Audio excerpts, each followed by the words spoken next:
There we go. We're live. Hi, everybody. Welcome to Bill Naiman's Bogus Hangout. I'm going to have our guest introduce herself. We can't start with Zara because she's gone. She'll be back. Thomas, tell us about yourself. My name is Thomas Zickel. I'm founder of Blueprint Marketing, and I sit on the board of a few companies, mostly fintechs. Zara, would you please introduce yourself and tell us what you do? Hi, everyone. My name is Zara Altair, and I write content for the web and strategize. And I'm totally bogus. That's why I'm here. And Terry, please introduce yourself and tell us what you do. Terry Van Horn, live in Toronto, and I'm retired. And I'm Bill Slosky. I'm the editor of SEO by the Sea. I'm the director of SEO research at Go Fish Digital. And we're talking about entity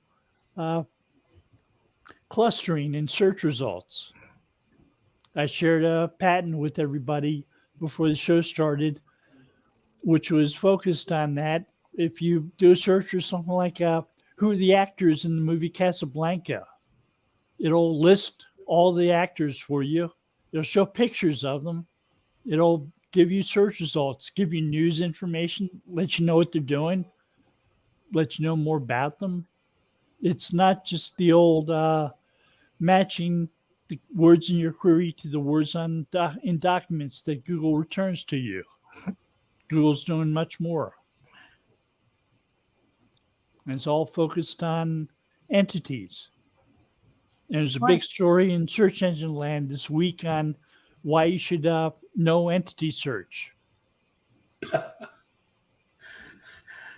It's if you figured that out 4 years ago, you're way behind.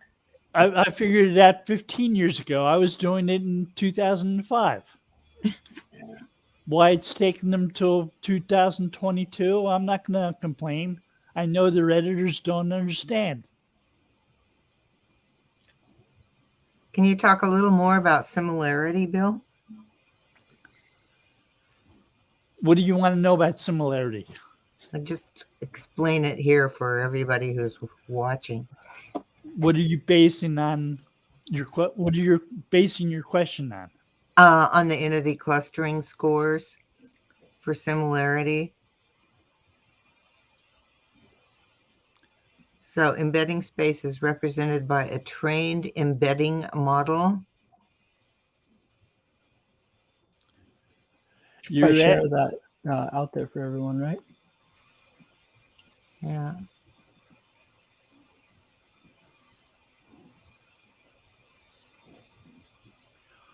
So Google collects information about different entities. They assign an entity type.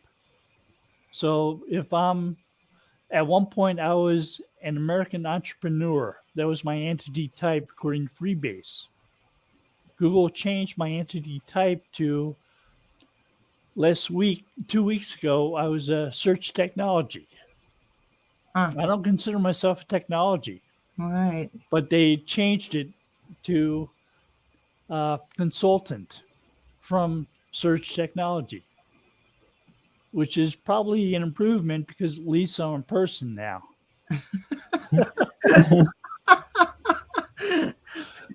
It's tough to be just an entity. So I was reading that technology consultant would be better than search consultant as well. Oh, it would be much better, but right. I'm not going to argue with them. I was reading an article today on Search Engine Land about entities, and they did a problem. They echoed something I saw in a patent from Google yesterday. I was trying to understand it. It was about human-computer dialogue. And they said sometimes the problems with human-computer dialogue is that humans are involved, and they change topics all the time on the drop of a dime. And the computer says, "What the fuck is that?" Well, the computer doesn't say exactly like that, but the computer says, "I'm lost. I have no idea what you're talking about. You keep on changing the topic." Well, that was the problem with the Search Engine Land article.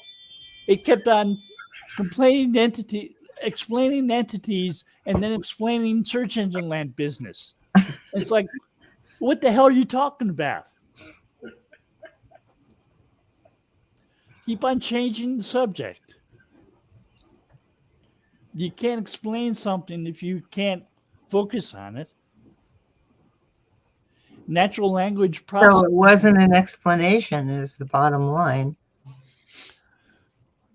It was a lot of internal housework. Yeah. Words they can put ads around. Lots of ads. No, Mm-hmm. it was this is how search engine land works.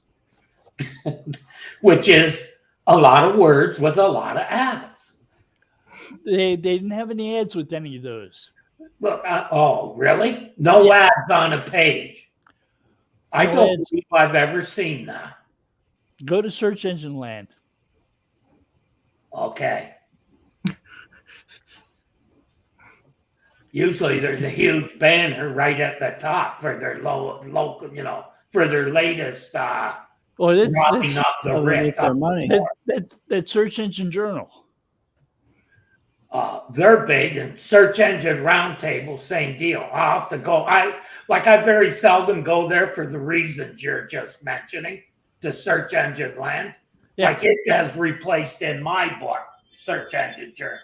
So I never went to search engine journal in the past unless I was sent there by someone I respect.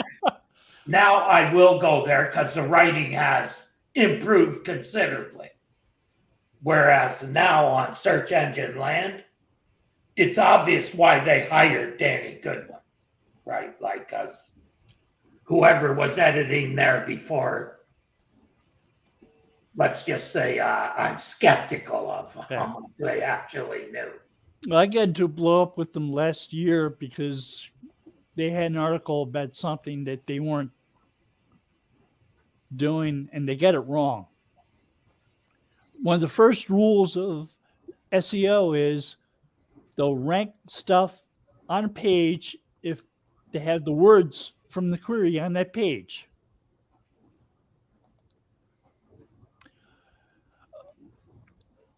The words in the query need to match those same words in a document.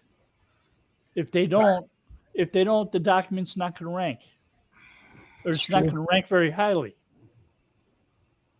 For those keywords, yeah. So Or synonyms. they were claiming that TF-IDF was the tool to use to get a page to rank higher. And they pulled that example of a query term that was ranking on some little-known SEO firm's website that wasn't ranking till 20th or so on Moz. Problem was, not all the words in the query term were on Moz at the time. Mm.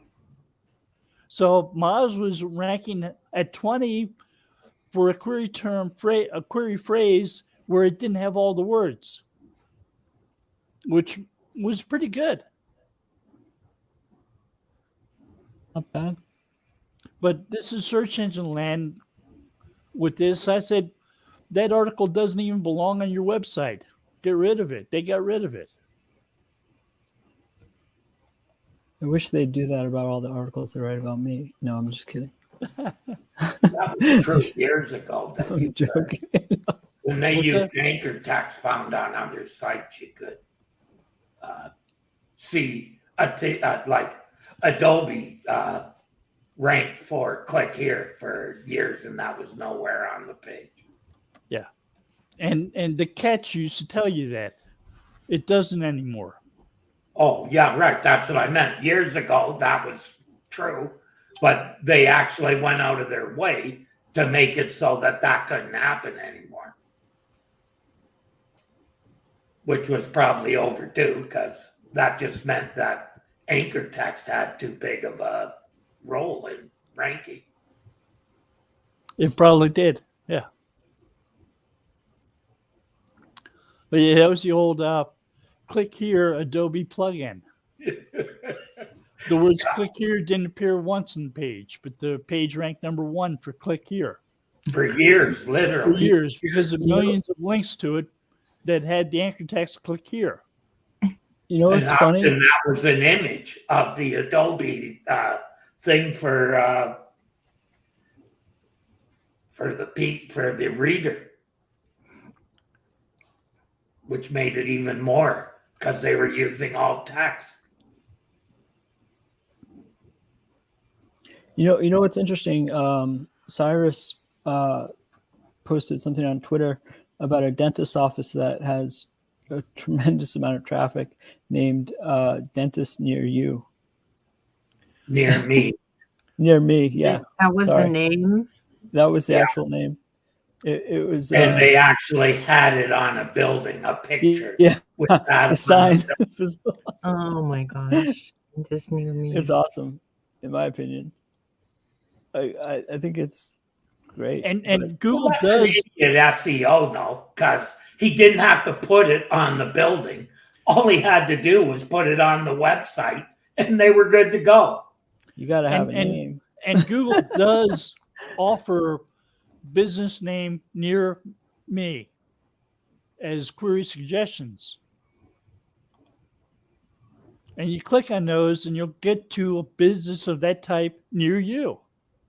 Well, they automatically hook near me into the local search pack as well. That's right. The near me isn't part of the query that they're looking for. It's a directive. It's to return something close to you.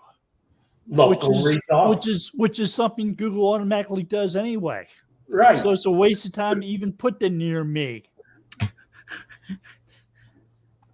So not only is it a bad business name, it's completely unneeded in a query. Right. Well, here's what I in my piece on, what I added when I put it in as a news piece is that I think if you had pages for exact locations, you might want to optimize for that near me query in that case. If you put information on your page about your location, you'll get more people finding your page in search results.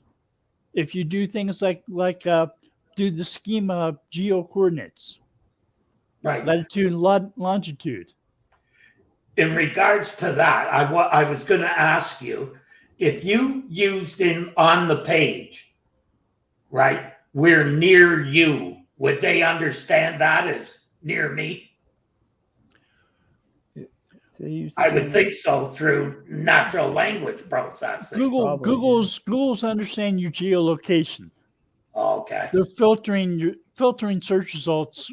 They're saying we're ranking stuff in local search based on a combination of distance, relevance of the query, of the title, and location prominence. They don't care about the words near me. Do they care about, I'm thinking like a service business and they say, we work in Carlsbad, Oceanside, Encinitas, Escondido, Laguna Niguel. If they mention all those towns by name, does that do anything for them, or is that just a thing for I would recommend that you have a individual page for each location. For each location, okay. And link to it. And have links to it. Yeah. And put information about your services you offer in those locations. Okay. I put geolocation, like what are those called? You may not have an exact office. Geolocation. You may not have an office in those places, but if you provide services there, explain. Okay, well that's really good. That's really good to know, because a lot of small service providers, like plumbers or electricians or whatever, provide services outside the physical office location, and put information about what's unique in that area that your business has to pay attention to. Right. Whether there's certain laws or there's certain rules. I mean, in California, we don't have too many places with homes with basements. Right. We do have some. But if you're an architect, say for instance, you want to call attention to that.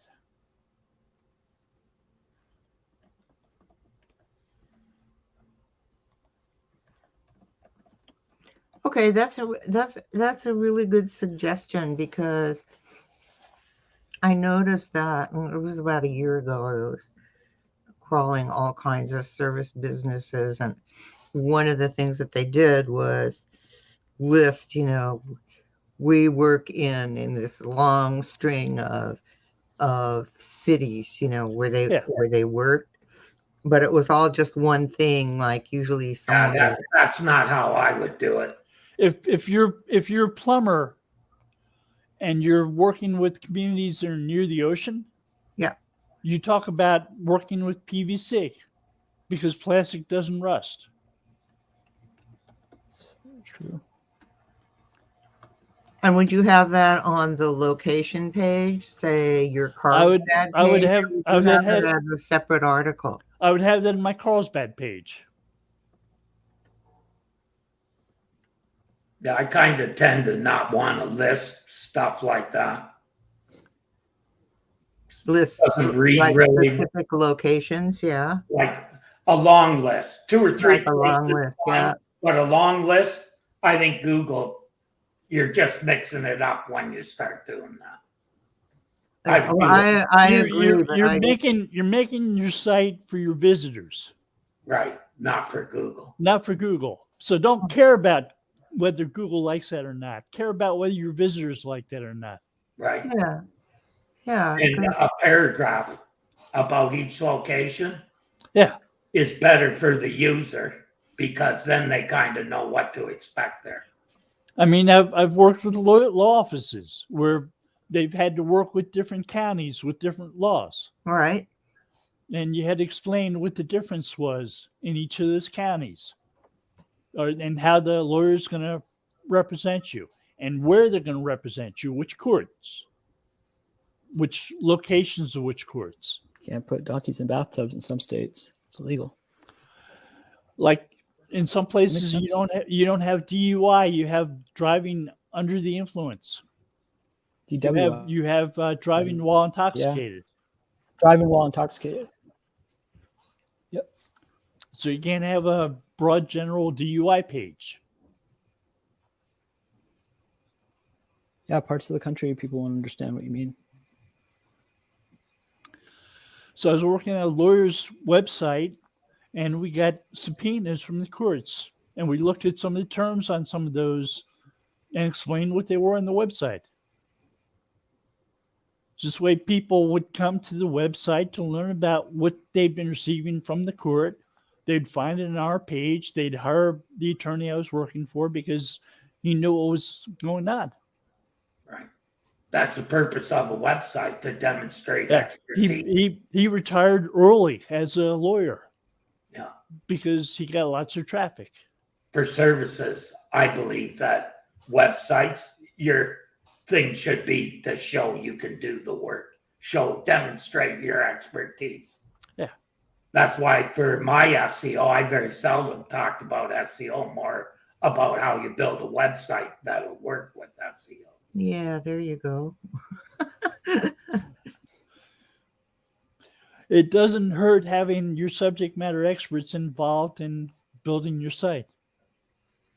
I would say it's imperative these days in some categories, like health and financial. You want people who know, because Google now, I believe they can better understand the expertise of an author than they could even 2 years ago. Oh, yeah.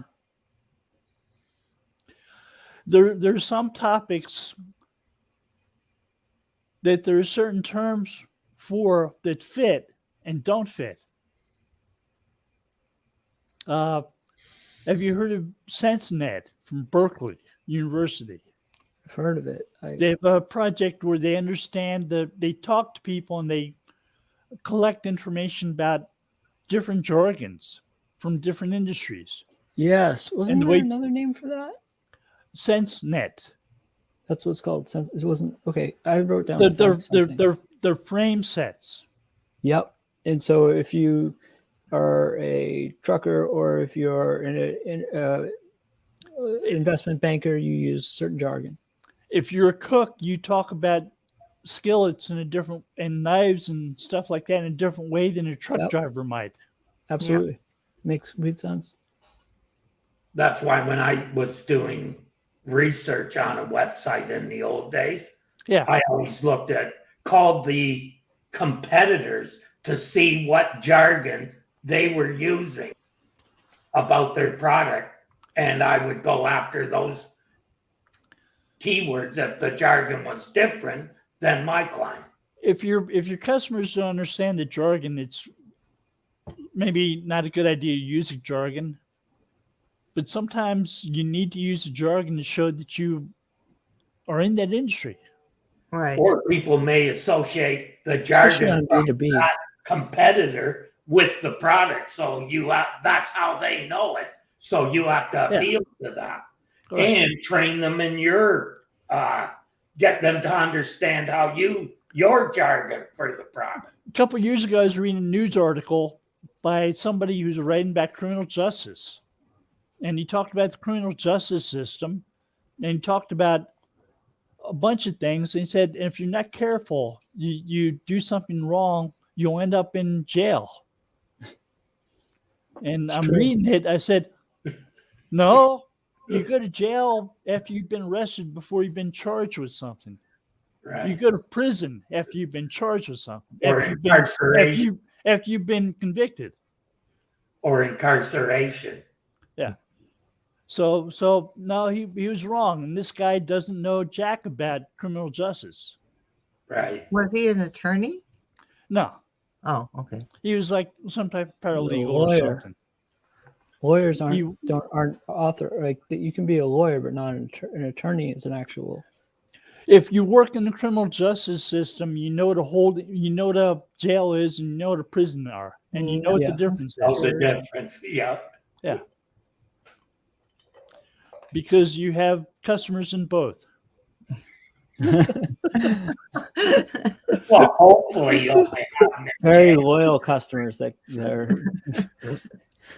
Sometimes your customers move from jail to prison. you always they have do. you always have good data on them though as to where they are. No.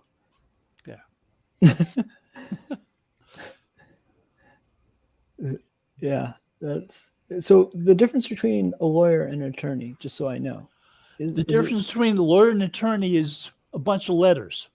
Yeah. so but it's an accreditation or they're- no? No, they both had the same job. Okay. What about barrister, Bill? Is there a difference? A barrister? Yeah, Yeah. that's in So England. British attorney. Some countries have more than one type of judge. They have prosecuting judges and they have hearing judges. A prosecuting judge might act like a lawyer or a prosecutor. They might convict somebody. Whereas a hearing judge will be the decision maker, the finder of fact, or in charge of the court, or the jury, who's the finder of fact. So they act more like a referee, an impartial one. Like in binding arbitration. No, actually, they In make the binding choice on that. arbitration, you have an arbitrator. You have an arbitrary, which So is somebody's different than a judge. been determined to be an arbitrator or a decision maker, and they're supposed to follow strict rules about how they're making decisions. Yep. And they can be called a mediator or an arbitrator. And once again, it's the only difference is a bunch of letters. Here, barrister and solicitor is what they have on their thing. Solicitor doesn't sound as Lawyer. good in the So US. so solicitor is a substitute for prosecutor. A barrister is a hearing officer. That makes sense.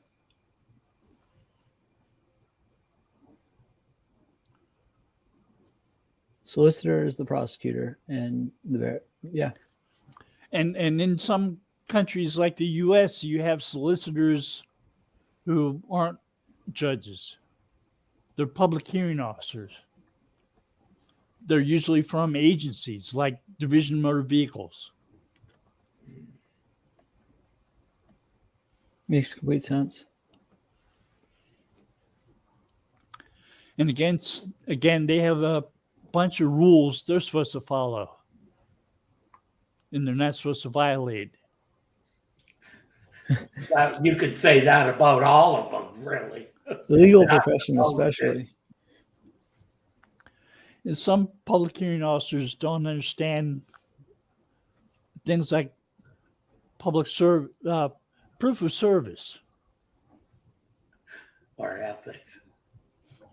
That's for another conversation. Right.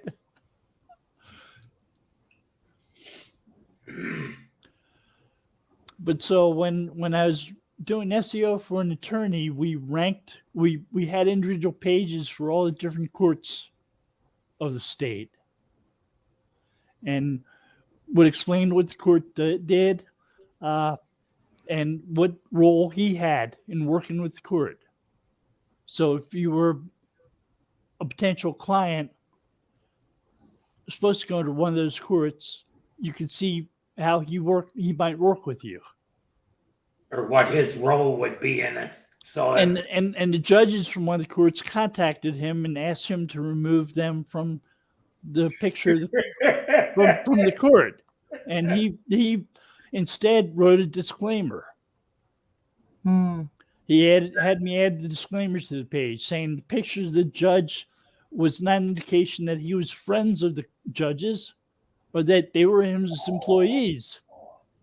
all the judges thought him doing that made it look like there's an association between them. Right. So he said, I try cases in the court. These are not my friends. These are not my employees. I'm not their employee. I am not now, nor have I ever gosh. been. Right. The disclaimer is fine. They saw it. They stopped complaining. So, what do you guys think about the remove duplications from the SERPs? Google's attempts at that, and why they're doing it. Well, I like it. I do too. Unless it's my site that gets Google was duplicated. saying there are lots of pages in the top 10 that were duplicates of each other. No, it's actually much lower than what people thought. There was originally a thing in the news ones.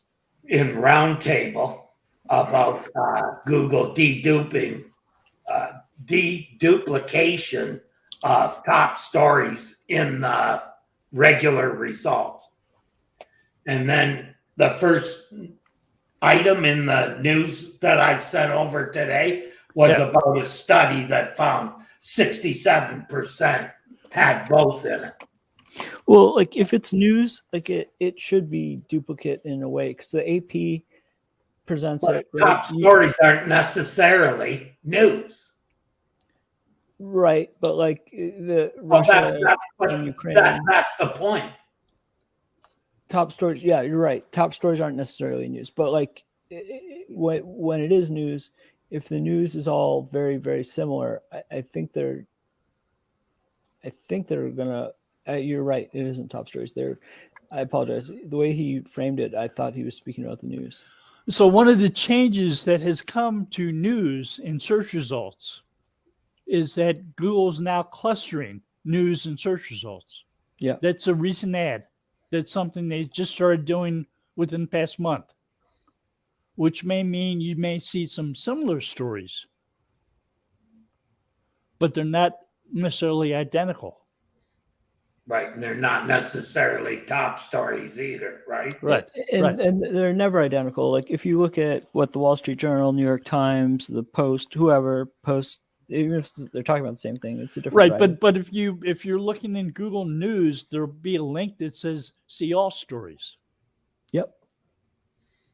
and they'll stop pulling representative stories from the cluster and show Right. you all of them. So, what I think people were kind of not happy about, and I don't really get the reasoning for it. Like, the only reason I can think that you would keep the second exact URL in the results is if your analysis was showing that people were kind of blind to these top stories. You get what I'm saying, Bill? Otherwise, why would you want to put the exact same URL lower down in the page? Sort of like a banner blindness. Yes, like banner blindness. Like me, I skip right over that stuff when I see it. Like, you know, It's not there. Yeah. it's not there because I'm not confident in what's going to be there when I go there. And that could be because of the way they implemented top stories was just on AMP sites. And sometimes they were getting there and they didn't deserve to be there. Same reason why I ignored Google patent search. Google Really? patent search ranked patents based on page rank. Mm. And Oh. sometimes that Whoa. ignored some of the most important patents you could find. Yeah. Push them way down the list. If you're searching for a patent based on whether or not it contains a certain word, you want to see all the patents that contain that word. But if you search by inventor in patent search in Google, I think it's great. I think they have a great system. Well, that's on every page, every one of the patents. So That means you have to know all the inventors before you even search for the patent, Right. Right, but which is very rare. yeah. yeah, because you hear about a patent name, but you don't hear this is the guy who wrote it. And sometimes the patent names are really ridiculous too. Yeah. I mean, you mean the patent name, the names of the people, or?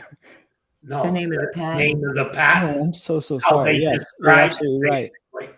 Sometimes it could be So 15 one- words. Yeah, so one of the best patents about quality signals in organic search, the patent is called ranking search results, Mhm.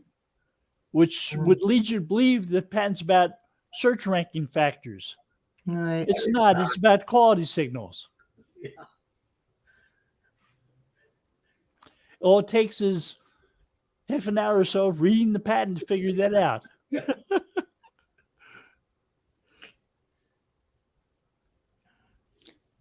Because you're never going to guess from the patent name. No, you're definitely not. Like, I've always, I found patents that because I have some and I share a name with my father who has a lot. I found that when people cite patents, Google's a little bit better at clearing those out than like The some patent. some of the others, which will name you on everything that you've ever been, listed on as a source. And that snowballs so quickly that I guess I'm looking for my own name, so it's not really very relevant to people looking for patent information. It's a different So thing. a quick question for you. Have Yep. you ever filed a continuation patent? Yes, So you know what that is? yeah. Would you explain it to us? A continuation patent is a $140 fee to allow you to continue your patent, so that you can have it stay registered. You have to pay a maintenance fee. Okay, so you've filed one patent already. Yeah. You've changed the process behind how that patent works. I'm sorry, I've not filed one of those. You've I apologize. Okay, so for a continuation patent, you're filing a second patent saying you've changed your process. Yeah. You've changed the claims in the patent. You haven't necessarily changed the title You haven't changed the description. And it You just haven't gets another changed- number. You right? haven't changed the drawings, but you've changed the claims. The prosecuting officer only looks at the claims. He doesn't care about the rest as long as they're there. The Right. patent we discussed earlier was a continuation from an earlier patent, right, Bill? So there have been 4 different patents on universal search at Google. The second one says we're going to have news results, video results, image results, and organic results. The second one is the only one that says what type of results they'll have in it. The fourth one says we'll have any types of results that we want. Right. I understand. No, and those are mostly just separated by the patent number. Well, the patent number and the filing date. So Change. the Yeah. date, because it's a different decision on a different date. Right. Because the new prosecuting officer receives it and decides whether or not it should be granted or not. That makes sense. I apologize. I mistook that for a second with the fee that you pay to maintain your patent. Yeah, no, it's to continue using the filing date of the original filed patent. That makes a lot of sense. So if you Kind of. So you file patent in 1998, like PageRank, and then you change PageRank. You rewrite the claims, and you file the patent again as a continuation patent. And the prosecutor looks That at makes it complete again, sense. decides whether or not to grant it, and may change how PageRank works, but keep the original filing date of 1998. So that's why it's a continuation, because you're continuing the protection Of the same product. Yeah. of the patent. Does the patent number change, Bill, or does it stay the same? The patent number changes. Yeah, it changes. Because like I've seen them when I haven't done this for my father. I've obviously done it. It's the same thing. And then there's Would you be able to see the relationship between the 2 patents? yep. You can put the claims side by side Oh, okay. and read them and see how they're different.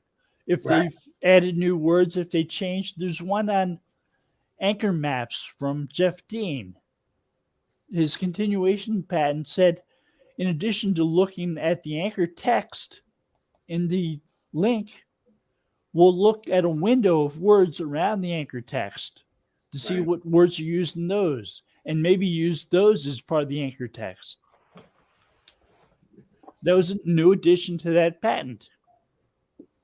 It was a change in the way that Google used the patent. It's a different way to use anchor text. So when you had one of those, for more information about indeterminacy, click here. And click here may have been the anchor text. But it was really, that link was about indeterminacy. Yep. I've seen that quite a bit where that you have the double or even triple numbers in cases. And usually in the continuation patent, they'll tell you which patent it's a continuation of, or patents. That's what I was asking. Would they like link the 2 or say, for reference, the original is this? So at the United States Patent and Trademark Office, they don't have links in patents. But they list their patent number. At Google Patent Search, they do have links. So they'll link to the previous patent. Justica, I think I'm pronouncing that correctly. That's their value add, so they can rank themselves first. Yeah, except they're a week late. And $1 short, according to you. Some of their metrics are pretty cool. If you can actually see like the number of companies that they've been used for, and I don't know, have a large list of them for an individual. I'd rather find that a week earlier. No, absolutely. Yeah, Google is an aggregator and picks them up later in the U.S.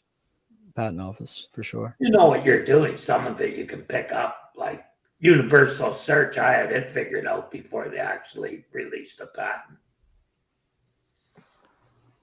just because I was so heavy into video and saw what happened, Didn't you invest in dentists near me as a result of that? Huh? This is a bad joke. Universal search and dentist near me. I said, did you invest in dentist near me because of that? It was a bad joke. So there were two streams for universal search. There are two approaches. And when they came out with the second approach, it changed around the way they did universal search completely. Yeah. Because they were breaking them down to types and ranking those types individually for how relevant they were, and then putting the top ranking site in search results in the spot they had for the results in universal search. In the first stream, the first approach, they had universal search. The second approach they said, we're going to focus upon the same exact meaning for all of these. So it's like the meaning that's most appropriate for jaguar as a cat. We'll show the image, we'll show the video, we'll show the news, the organic result, we'll show the news result for the jaguar cat. Then we'll show those for the Jaguar football team. Or car. Then we'll show the Jaguar car. Right now, they've got it as the Jaguar car. And then about 7th or 8th, they show a bunch of pictures of Jaguar cats and trees. Yeah, the cat's way down the list, but it was at the top in the old days. And the football team isn't even on the first page. Right. But I bet if you were a football fan, it would be on the first page. Maybe. Well, in my case, good point. whenever I look for anything, If you were a Jacksonville Jaguars fan, every day I start by going and checking the NHL standings. So anything to do with hockey, and same with baseball. I start my day by going to the sports and well, actually, I go to Google. And all I have to do is hit N, and it automatically first result that it puts up for me in my choices. But there's there's only one type of Blackhawk. there's the hockey team and there's the plane, the helicopter. There's a those go helicopter. down all There's a the Blackhawk. time. And the movie. Okay. Right. And for most Americans, Blackhawk is probably the plane, not the hockey team. Yeah. The helicopter, yep. Or it's the plane, bird. helicopter, it flies. Number one result, Yeah. Chicago Blackhawks. Really? Oh, is it? Okay, there you go. But it's hockey season too. So, check it in the summer and it might be different. Yeah, they're all hockey for me. Oh, are they? The Okay. whole page, yeah. There you go. What about Panthers, where there's a hockey team and a football team? That one's interesting. Okay, that's worth looking. Panther or Panthers? So if someone types in Lincoln, what do you get when you type in Lincoln? Do you get Panthers, the car? Do you I get believe. I know the hockey team is plural. Panthers, I'm seeing top stories. And I'm seeing Panthers on Twitter. Top stories. Then I'm seeing people also ask, who is the best Panther? I don't know. Okay. Who is the best Panther? The quarterback, probably. I'd like to Remember, put my- they're in the playoffs right now, too, Bill. So they're in the, probably a lot of Effectively. focus. Not a single Black Panther. The organization or the cat? The comic Neither. book. Oh, jeez. So Lincoln starts out with cars. That's interesting. Then people also ask, why is Lincoln so famous? Well, where else do you want to go in South Dakota? He invented the town car, The Gettysburg Address was all about the new town car coming out. No, So we get images from Lincoln. We've got Abraham Lincoln followed by an SUV. he's endorsing it. Yeah. It's sort of smart when you think about it that they actually used. I mean, if they knew at the time when they created Lincoln. Like that is the most important. So if you were looking for something historical, 2021 Lincoln, Lincoln's name, he's going to be more prominent than the car. So what if you live in Lincoln? They probably don't have a clue which one then you should move. Yeah. Type in Lincoln Pizza, and you get a picture of a pizzeria with Abraham Lincoln on a banner. Well, then that's both, right? I thought it was interesting when I entered Blackhawk. Yeah. That Google knows I'm a film freak, so the first thing that came up for me was Black Hawk Down. Yeah. And I didn't put down, I just put Black Hawk. That has a lot to do with your personal interests. Yeah. So that tells me Bill's a hockey fan more than a movie. Well, I was sort of expecting Hillary Clinton picture. Yeah. Black Hawk Down. But it does correlate with your interests because I search film stuff all the time. So yeah. It wasn't even the book. Movie. I mean, I read the book before the film ever came out. So it wasn't even the book. It was the film came up first for me. Yeah, I've been doing a lot of digging up old stuff that I used to listen to when I was younger. Like in other words, movie, like lyrics from the 60s. Oh, okay. You put 3 words into Google out of a song, and it will be in the top 10 in that search. Because it knows. Terry likes old beauties. I see my red door and I want it painted Black Hawk Down. It has treated lyrics in particular. So even if you know even 2 or 3 words out of a song and you put those into a search on Google, it'll often bring up lyrics or maybe it is because I see my red door and I want it painted black. You're going to get the Stones. Probably. And Google knows. Put in, I see my red door. Will it do it? Google knows what music you listen to on the phone. It picks it up on the microphone for your iPhone. It also sells it to you as well as allows Apple Music to be used on its platform. And it probably grabs the data from that as well. So I see which songs are playing on TV on my phone. A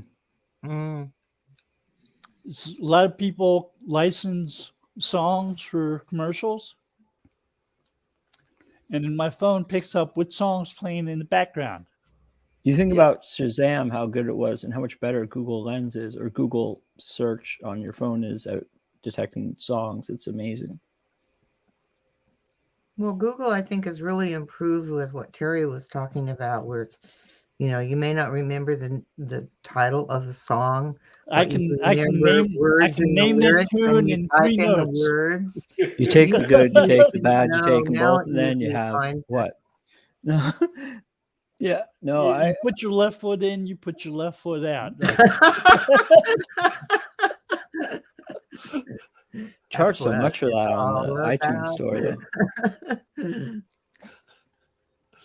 Yeah. But I know I used to do searches like that, Terry, and it didn't know the song at all. So it's really like, and that to me is natural language processing at its finest. Machine learning is so good at picking up on patterns, and that's what a song basically is. Machine learning is terrible at picking up patterns. You think so? Yeah, fight me.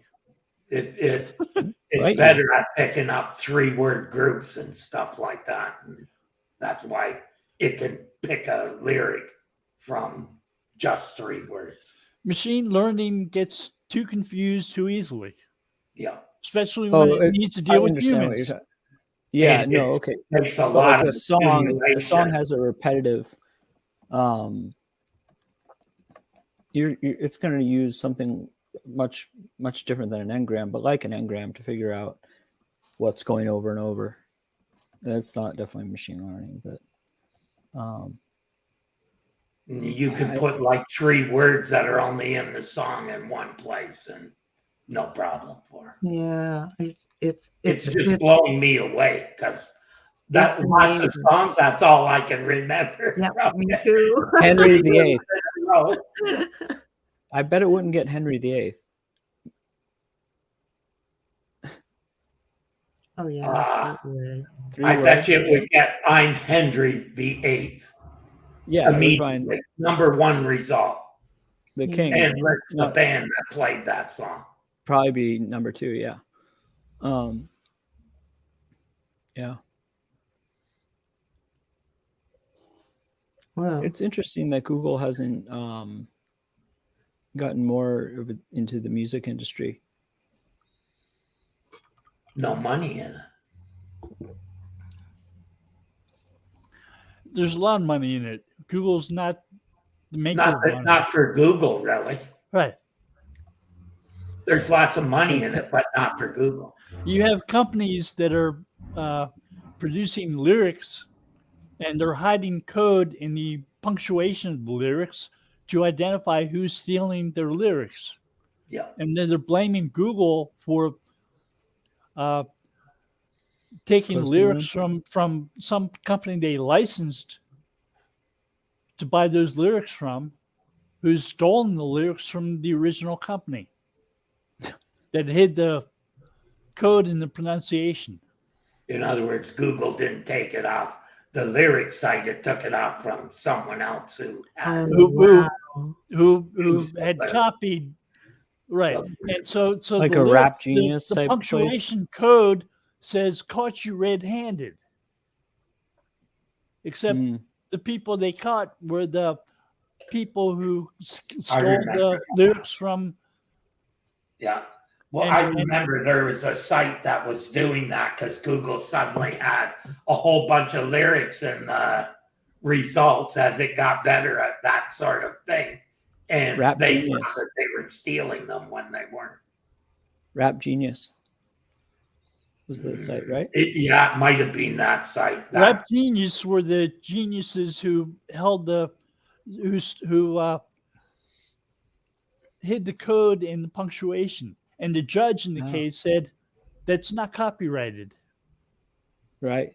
You lose. Good. Google paid for their lyrics from somebody else who copied your stuff. You didn't have copyright. They were officially a provider of lyrics, and they were paid for it. Right. So it was a legitimate business transaction on Google's part, and you get nothing because you can't hide code in punctuation. We sneer at that.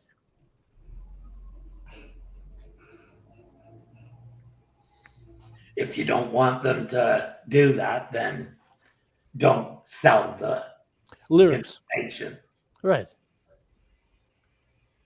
Or make sure that the people you're selling it to aren't going to allow Google to index it. But what good would that be to that publisher to not have Google? Right. indexing it? If you're a drop shipper, you don't care who buys your product, just as long as they buy it. Yeah. If they're outranking you in search results for things that you're the drop shipper for, that's fine too. Keep on It selling them. actually increased your profitability because you didn't have to serve the web pages. Right.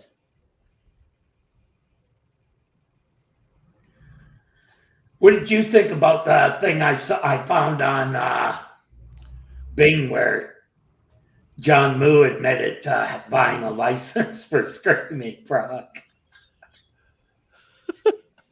You bought a license for that? I saw him admit that when it happened. So I didn't see the story. Yeah, I found What- it what's your by license mistake for? looking for that other piece. If on So Edge, if you make a mistake in the URL, it sends you to the site to Bing to figure out what page you want. So before John worked for Google, John ran a software company in Switzerland that made site map indexing software. Right. Mm. He had 8 employees. They made and they sold sitemap software. So if he's buying Screaming Frog as a sitemap software, he must think it's okay. Yeah.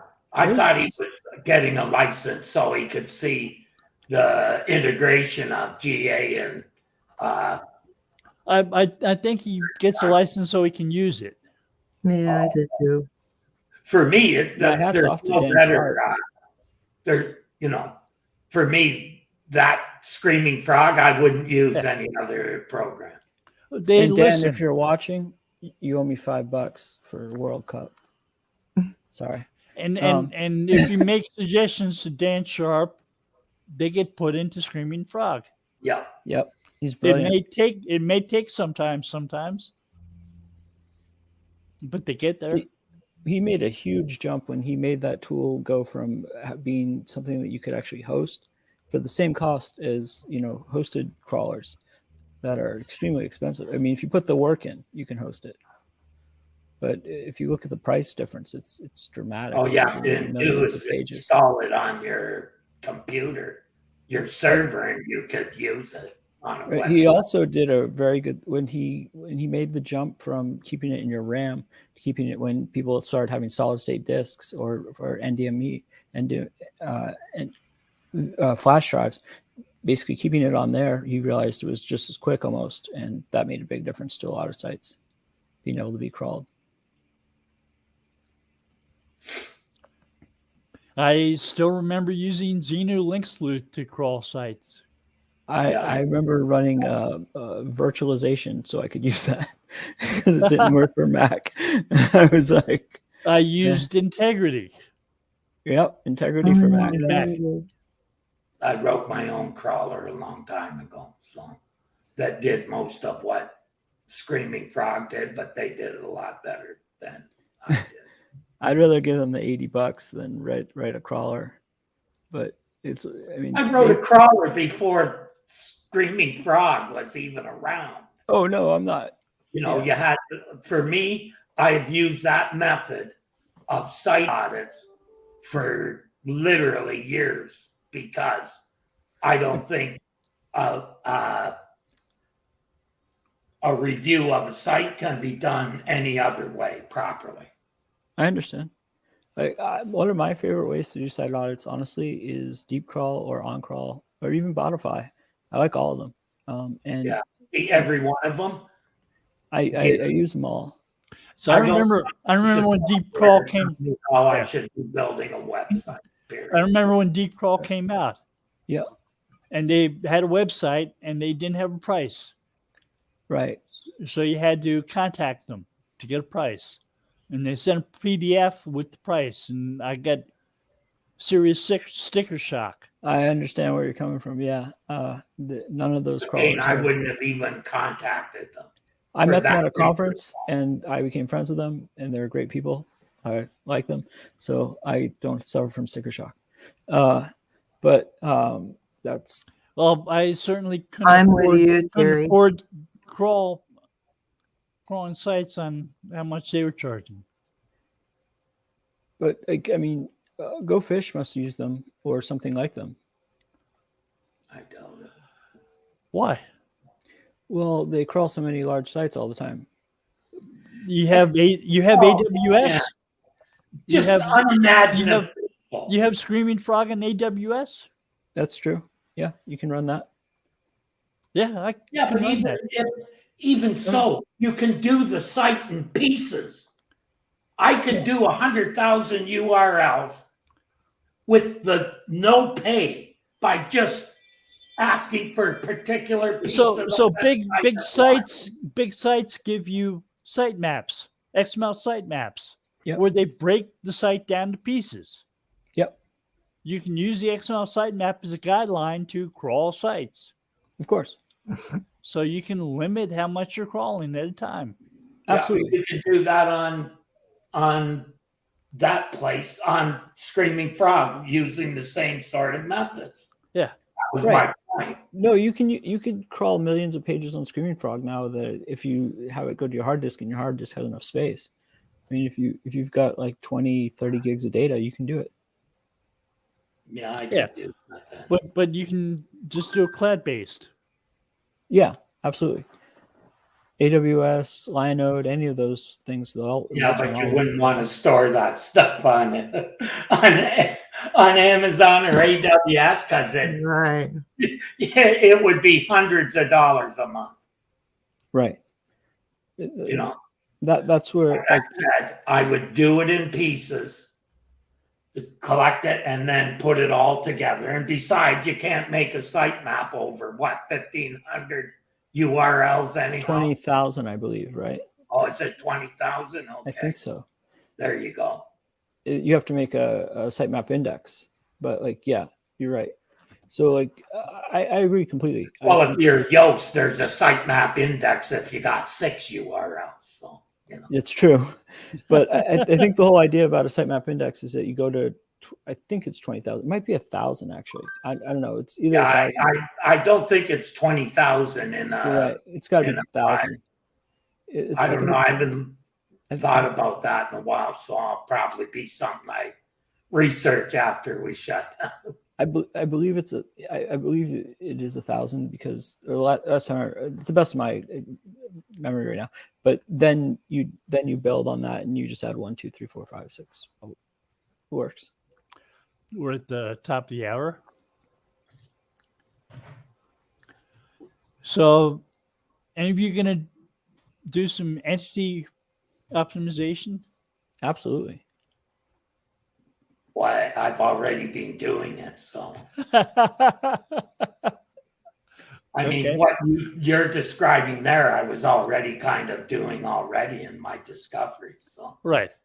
And I'd been doing websites for apartment complexes that were 4 pages long and saying, why do they have so much little information on here? Why don't they talk about what else is around them? Where's the closest school? Where do you go to vote? Yeah. Where do you go to work? Where's One the of the- transportation? If you look at like sites like walk scores, like if you're gonna sell apartments, get all that data, put that there. Yeah, exactly. Get the type of school districts that are one of the number one reasons why people move, right? Yeah. So, Bill, when you ask them that, what do they say? When I ask who what? Why don't you have that information? I don't ask them. I assume that they just don't know.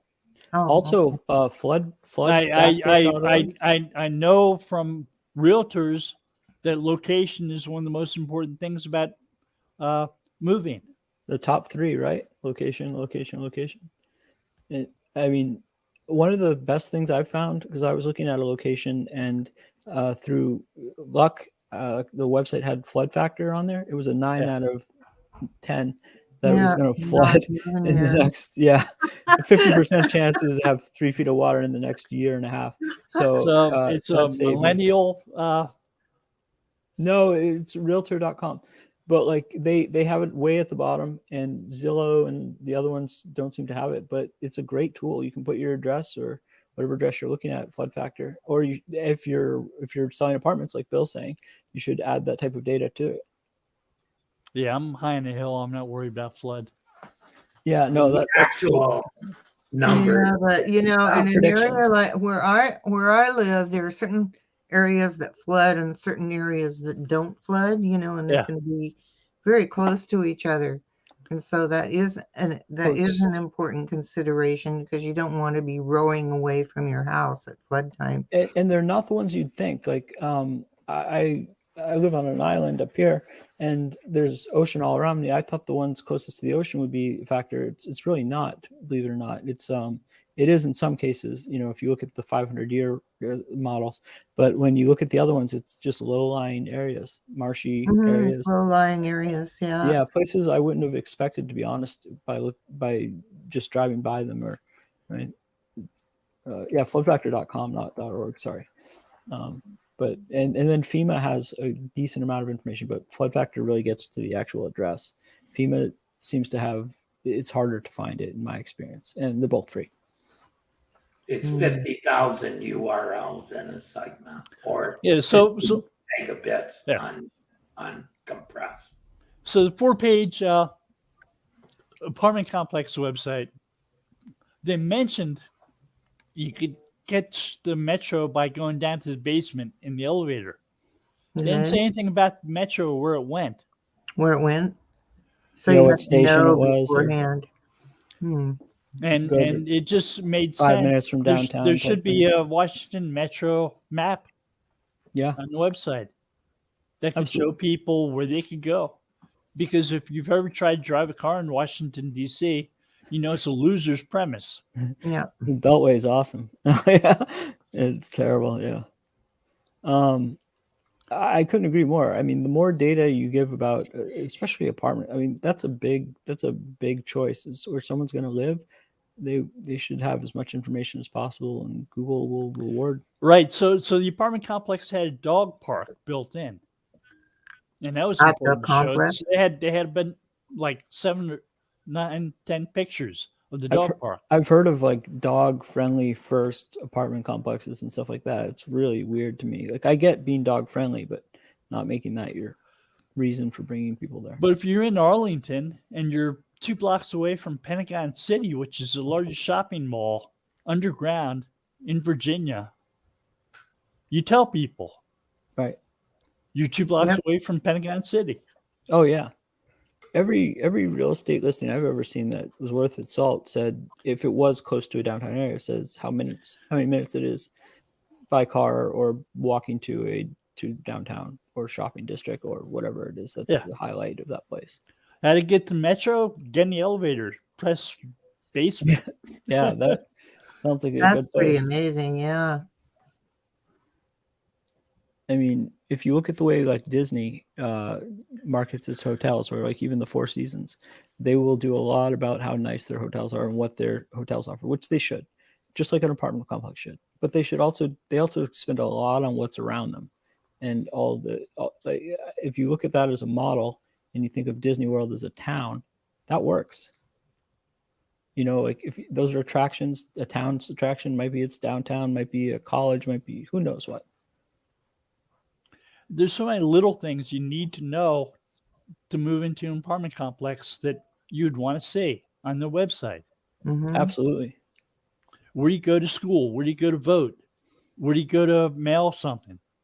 Yep. Where do you get a passport? Or any of that stuff. Is there a notary at your condominium or apartment complex? That's a nice thing to have. I was going to leave my old place, and I Googled notaries, and I found out they're at the front desk where I lived. That made it easy.